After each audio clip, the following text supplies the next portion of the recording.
여러분 270%의 빚더미다. 그런데 잔치 벌렸다. 어딜까요? 뭐 여러분들도 그냥 쉽게 아실 수 있을 거예요. 공공기관들 말입니다. 공공기관의 방만 경영은 어제야 오늘의 일이 아니잖아요. 문재인 정부 때 이게 쉽게 말하면 박살났습니다. 여러분 이거 한번 보세요. 11개 재무위험 공공기관의 부채 비율입니다. 273.64%예요. 여러분도 알다시피 부채 비율이 273.64%면 여러분 이 기업 내지는 이 공공기관은 망한 거예요. 아니 내 자본금의 2배 이상 거의 3배 가까이가 빚이라는 거 아니에요. 빚.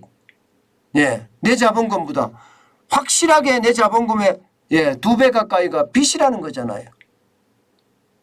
그러면 여러분 민간 기업 같으면 이미 파산이에요. 이미 파산이에요. 그런데 공공기관이니까 이게 파산이 안 난 겁니다. 공공기관이니까. 더 심각한 것은 여러분 진짜 더 심각한 것은 이걸 한번 보세요. 금액도 만만치 않습니다. 그 11개 재무위험 공공기관의 금액이 273.64%라고 했잖아요. 372조입니다. 372조.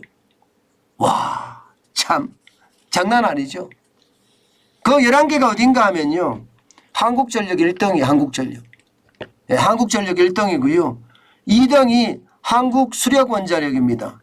그리고 남동발전, 중부발전, 동서발전, 남부발전, 서부발전 여기 다 포함되어 있습니다. 한국지역난방공사 포함되어 있습니다. 한국토지주택공사 LH입니다. LH.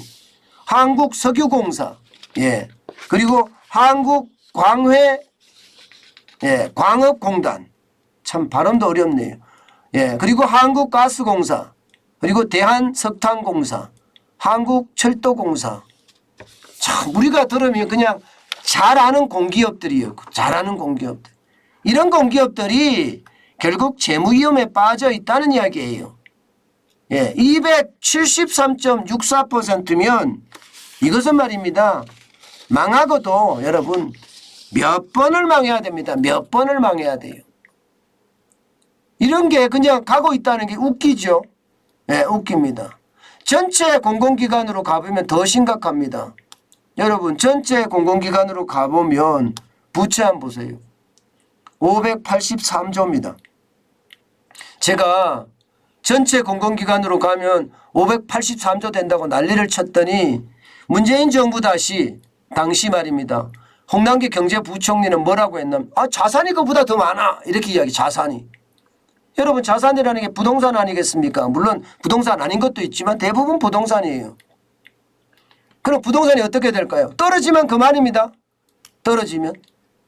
전체 공공기관의 부채 비율도 151%나 됩니다. 장난 아니라는 수준입니다. 장난 아니라는 거예요. 여러분 죄송합니다.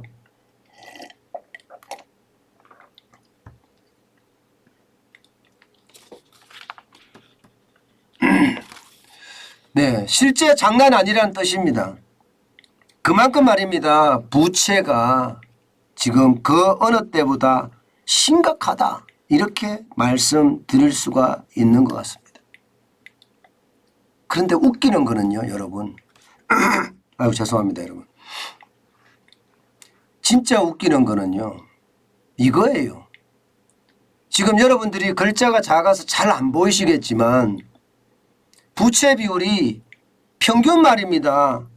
270%까지 간다는데 1인당 복리후생비 보세요. 1인당 복리후생비 2021년 기준입니다. 한국전력공사는요 245만 2천 원을 주고 있습니다. 1인당. 한국수력원자력은요 56만 2천 원을 주고 있고요. 남동발전은 74만 7천 원, 동서발전은 64만 6천 원, 남부발전은 76만 4천 원, 서부발전은 95만 1천 원. 난리도 아니죠. 심지어 말입니다. 한국지역난방공사는 210만 4천 원을 주고 있어요. LH 그 난리 난 데 아니에요?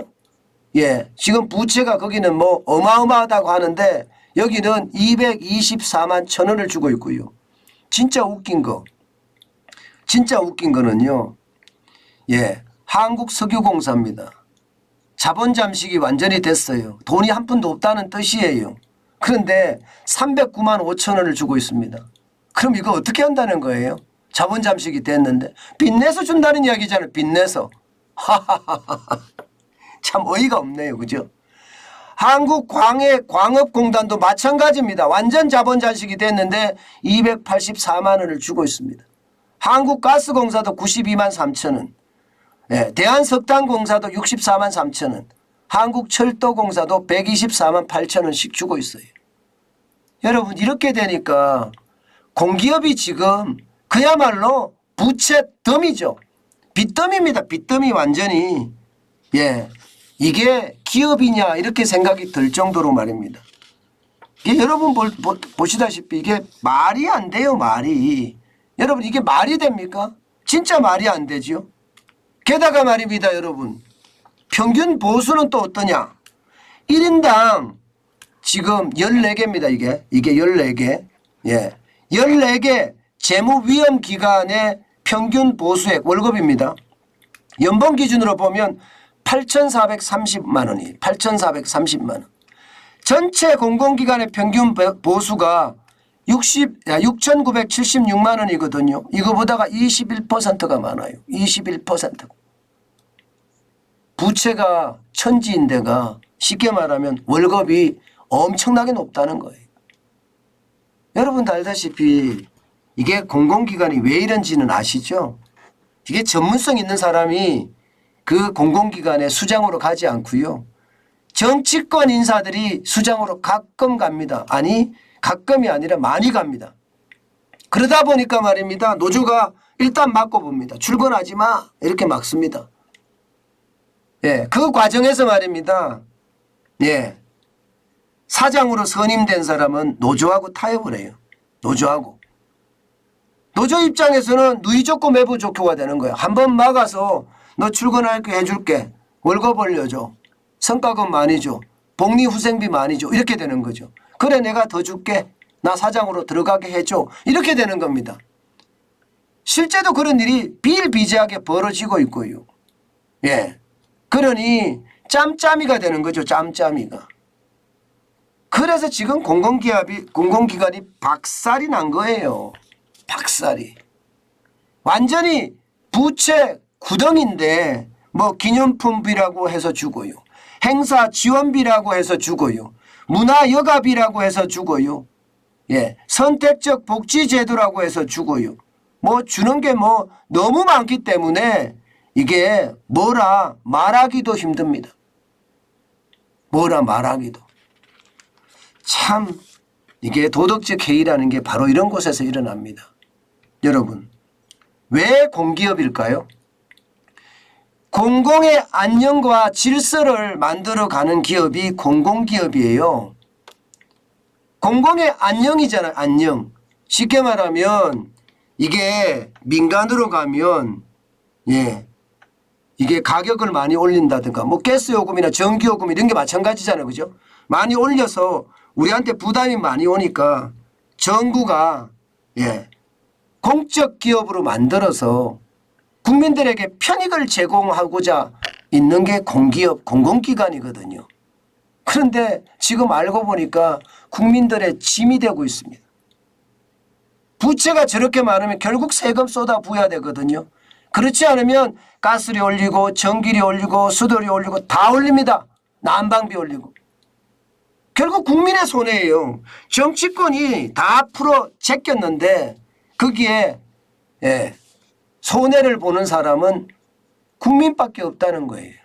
그렇게 보면 여러분 국민은 봉입니다. 진짜 국민은 봉이에요.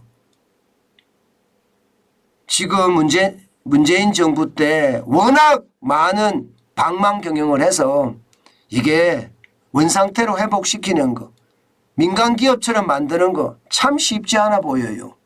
그런데 반드시 말입니다. 기업의 순수 목적은요. 특히 공기업의 순수 목적은 국민 편익입니다.